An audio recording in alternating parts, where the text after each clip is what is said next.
ಈ ಕತೆ ನಿಮ್ಮನ್ನು ತಲ್ಲಣಗೊಳಿಸಬಹುದು, ಸ್ವಲ್ಪ ಮನಸ್ಸನ್ನು ಡಿಸ್ಟರ್ಬ್ ಮಾಡ್ಬೋದು. ಹೌದು, ಬಹಳಷ್ಟು ಒಂದು ಮಾತಿದೆ, ಯಾವುದೇ ವ್ಯಕ್ತಿಗಾಗಲಿ ಅಥವಾ ಒಬ್ಬ ರಾಜನಿಗಾಗಲಿ ಬೇರೆ ಪ್ರದೇಶದಿಂದ ಅತಿಕ್ರಮಣ ಆಗೋದು, ಆಕ್ರಮಣ ಆಗೋದು ನೀವೆಲ್ಲರೂ ಕೂಡ ಕಂಡಿರ್ತೀರ. ಆದರೆ ತನ್ನವರಿಂದಲೇ ಭಾಳಷ್ಟು ನೋವನ್ನು ಉಂಡವರು ಡಾಕ್ಟರ್ ವಿಷ್ಣುವರ್ಧನ್ರವರು. ತಾನು ಹುಟ್ಟಿ ಬೆಳೆದ ಹೆಸರು ಮಾಡಿದ ಜಾಗದಲ್ಲೇ ಅವರು ಅಸಹ್ಯಕರ ಜಗತ್ತನ್ನು ಕೂಡ ಕಂಡಿದ್ದಾರೆ. ಆದರೆ ಈ ಒಂದು ಪುಟ್ಟ ಕತೆ ನಿಮಗೆಲ್ರಿಗೂ ಕೂಡ ಒಂದು ಹೊಸ ವಿಶೇಷ ಮಾಹಿತಿಯನ್ನು ನೀಡಬಲ್ಲದು ಅನ್ನೋದನ್ನು ನಾನು ಭಾವಿಸಿದ್ದೇನೆ. ಯಾವುದೇ ಒಂದು ವೃತ್ತಿ ಇರಲಿ, ಸಾಧಾರಣವಾಗಿ ಒಬ್ಬ ವ್ಯಕ್ತಿಯ ಯಶಸ್ಸು ಮನುಷ್ಯನ ಆಯಸ್ಸನ್ನು ಡಬಲ್ ಮಾಡುತ್ತೆ ಅನ್ನೋ ಒಂದು ಮಾತಿದೆ. ಬಟ್ ಆದರೆ ವಿಷ್ಣುವರ್ಧನ್ರವರ ವಿಚಾರದಲ್ಲಿ ಅದು ಆಗಲೇ ಇಲ್ಲ. ಒಂದಿಷ್ಟು ಕುತೂಹಲದ ಮಾಹಿತಿ, ವಿಷ್ಣುವರ್ಧನ್ರವರು ಎಲ್ಲೆಲ್ಲಿ ತುಂಬ ನೋವನ್ನು ಪಟ್ಟಿದ್ರು, ಎಲ್ಲೆಲ್ಲಿ ತುಂಬ ಕುಗ್ಗು ಹೋಗಿದ್ರು ಅನ್ನೋದರ ಮಾಹಿತಿ.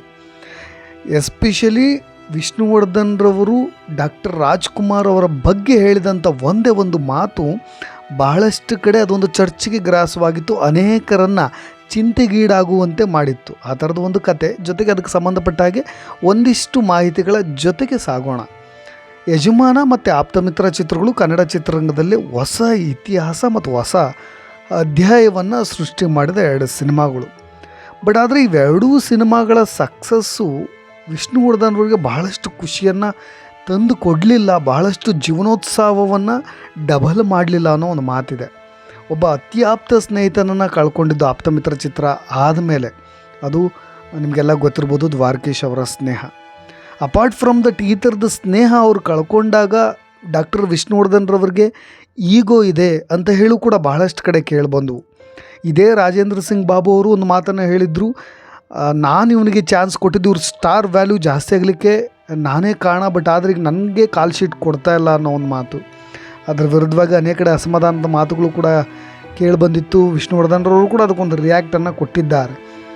ಬಟ್ ಇಲ್ಲಿ ನಾನು ಮಾತನಾಡ್ತಾ ಇರೋದು, ಎರಡು ಸಿನಿಮಾಗಳು, ಯಜಮಾನ ಮತ್ತು ಆಪ್ತಮಿತ್ರ ಸಿನಿಮಾಗಳು ಕೂಡ ಅವರಿಗೆ ಜೀವನೋತ್ಸವವನ್ನು ಡಬಲ್ ಮಾಡಲಿಲ್ಲ ಅನ್ನೋದೇ ಅತ್ಯಾಶ್ಚರ್ಯವಾಯಿತು.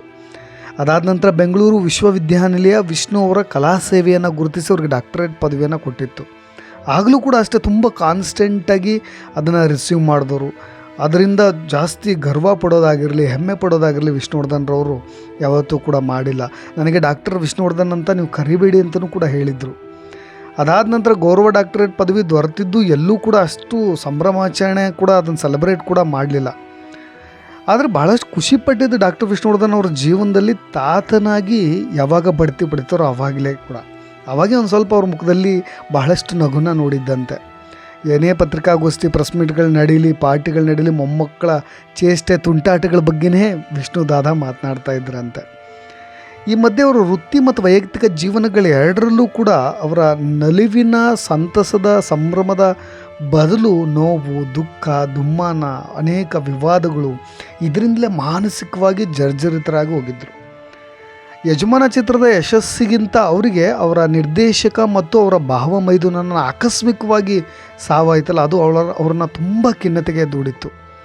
ಆಪ್ತಮಿತ್ರದ ಅಪೂರ್ವ ಜಯಬೇರಿ ಆದಾಗಲೂ ಕೂಡ ಅಷ್ಟೇ, ಅದರ ಬೆನ್ನಲ್ಲೇ ಆ ದ್ವಾರಕೀಶ್ ಅವರ ಮನಸ್ತಾಪದಿಂದಾಗಿ ಅವರ ಸಕ್ಸಸ್ ಬಗ್ಗೆ ಎಲ್ಲೂ ಕೂಡ ಚರ್ಚೆ ಮಾಡಲಿಲ್ಲ. ಆ ಸಿನಿಮಾದ ಸಕ್ಸಸ್ ಬಗ್ಗೆ ಅವರೆಲ್ಲೂ ಕೂಡ ಡಿಸ್ಕಸ್ ಮಾಡಲೇ ಇಲ್ಲ. ಅದೆಲ್ಲ ಇರಲಿ, ಅದಾದ ನಂತರ ನಾನು ಡಾಕ್ಟರ್ ರಾಜ್ಕುಮಾರ್ ಅವರ ನಿಧನದ ನಂತರ ಕೂಡ ಅವರು ತುಂಬ ಘಾಸಿಯಾಗಿದ್ದರು, ತುಂಬ ಡಿಸ್ಟರ್ಬ್ ಆಗಿದ್ದರಂಥವ್ರು. ನಾನು ಡಾಕ್ಟರ್ ರಾಜ್ಕುಮಾರ್ ಅವರ ಆತ್ಮದೊಂದಿಗೆ ಪ್ರತಿನಿತ್ಯ ನೇರವಾಗಿ ಮಾತನಾಡ್ತೇನೆ ಅಂತ ಹೇಳಿ ಎಲ್ಲರೂ ಕೂಡ ಶಾಕ್ ಆಗುವಂತೆ ಮಾಡಿದರು, ಚಿಂತೆಗೀಡಾಗುವಂತೆ ಮಾಡಿದರು.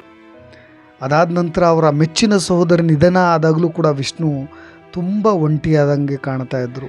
ಎಲ್ಲಿ ಭಾಳಷ್ಟು ಜನ ಸ್ನೇಹದ ಬಿರುಕು ಮತ್ತು ವಿಶ್ವಾಸದ ಬಿರುಕಿನ ಅಣೆಕಟ್ಟೆಯನ್ನು ಕಟ್ಟುತ್ತಾ ಇದ್ದರು, ಅಲ್ಲೇ ಮತ್ತೊಂದು ಪ್ರೀತಿ ಪ್ರೇಮ ಸಂಬಂಧದ ಬ್ರಿಡ್ಜನ್ನು ಕ್ರಿಯೇಟ್ ಮಾಡ್ತಾ ಇದ್ದವರು ವಿಷ್ಣುವರ್ಧನ್.